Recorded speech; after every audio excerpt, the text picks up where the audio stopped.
You write in Enemies of Freedom, you write specifically about the United States. You say this, writing about American political campaigns. You say, all that is needed is money and a candidate who can be coached to look sincere. Political principles and plans for specific action have come to lose most of their importance. The personality of the candidate, the way he is projected by the advertising experts, are the things that really matter. Well, this is, during the last campaign, there was a great deal of this kind of statement by the advertising managers of the campaign parties, this idea that the candidates had to be merchandised as though they were soap or toothpaste, and that you had to depend entirely on the personality. I mean, the personality is important, but there are certainly people with an extremely amiable personality, particularly on TV, who might not necessarily be very good in positions of political trust. Well, do you feel that men like Eisenhower, Stevenson, Nixon, with knowledge of forethought, were trying to pull the wool over the eyes of the American public? No, but they were being advised by powerful advertising agencies who were making campaigns of a quite different kind from what had been made before. And I think we shall see probably all kinds of new devices coming into the picture. I mean, for example, this thing which got a good deal of publicity last autumn, a subliminal projection. I mean, as it stands, this thing, I think, is of no menace to us at the moment. But I was talking the other day to one of the people who has done most experimental work in the psychological laboratory with this, who was saying precisely this, that it is not at the moment a danger, but once you've established a principle that something works, you can be absolutely sure that the technology of it is going to improve steadily. And I mean, his view of the subject was that, well, maybe they will use it to some extent in the 1960 campaign, but they will probably use it a good deal and much more effectively in the 1964 campaign, because this is the kind of rate at which technology advances. And we'll be persuaded to vote for a candidate that we do not know that we are being persuaded to vote for. Exactly. I mean, this is a rather alarming feature, that you're being persuaded below the level of choice and reason. In regard to advertising, which you mentioned just a little ago, in your writing, particularly in Enemies of Freedom, you attack Madison Avenue, which controls most of our television and radio advertising, newspaper advertising, and so forth. Why do you consistently attack the advertising agency? Well, no, I think that advertisement plays a very necessary role, but the danger, it seems to me, in a democracy is this.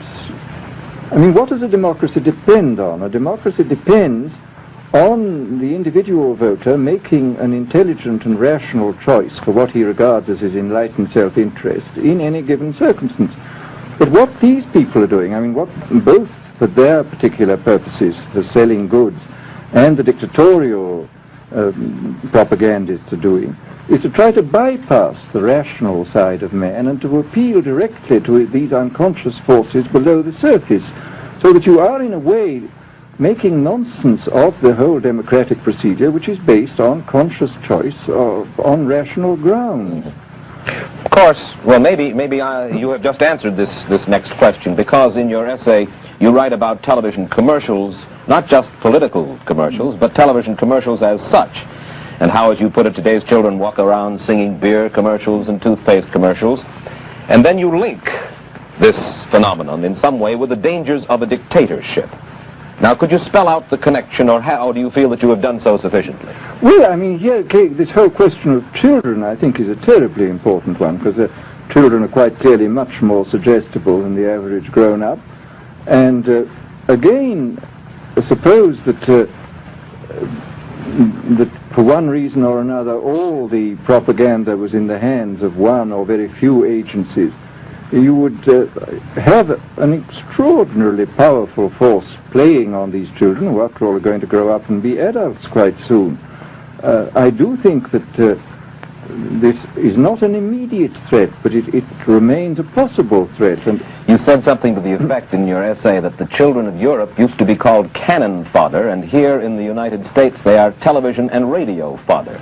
Well, after all, you can read in the in the trade journals the most lyrical accounts of how necessary it is to get hold of the children, because then they will be loyal brand buyers later on. But I mean, again, you just translate this into political terms. The dictator says they will be loyal ideology buyers when they're grown up. We hear so much about brainwashing as used by the communists. Do you see any brainwashing other than that which we've just been talking about that is used here in the United States? Other forms of brainwashing? Not in the form that has been used in China and in Russia, because this is essentially the application of propaganda methods, the most violent kind, to individuals. It's not a shotgun method like the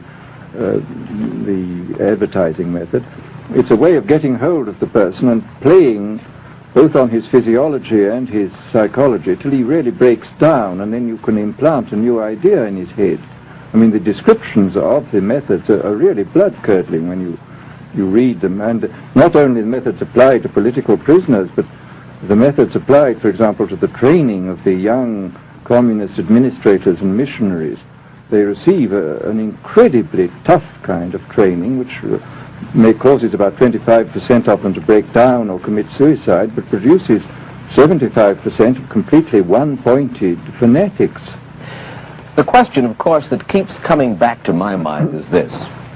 Obviously, politics in themselves are not evil. Television is not in itself evil. Atomic energy is evil, and yet you seem to fear that it will be used in an evil way. Why is it that the right people will not, in your estimation, use them? Why is it that the wrong people will use these various devices and for the wrong motives? Well, I think one of the reasons is that these are all instruments for obtaining power, and obviously the passion for power is one of the most moving passions that exist in man, and after all, all democracies are based on the proposition that power is very dangerous, and that it's extremely important not to let any one man or any one small group have too much power for too long a time. After all, what are the British and American constitutions except devices for limiting power? And all these new devices are extremely efficient instruments for the imposition of power by small groups over larger masses.